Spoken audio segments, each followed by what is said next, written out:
PDF format is often used to export documents. Photoshop files can also be exported as PDF files, preserving all fonts and images.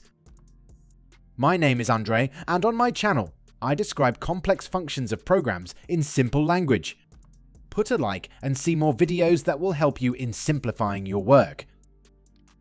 To export or convert a file to PDF format, you need to go through several points. First, you need to open the file in Photoshop. Then you need to click File and Save As. Under the file name, you need to select Photoshop PDF and click Save.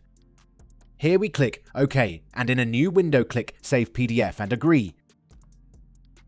The file is saved in a format that is editable in Photoshop. If you are not satisfied with the file size, then include the following video to learn how to compress files in Photoshop.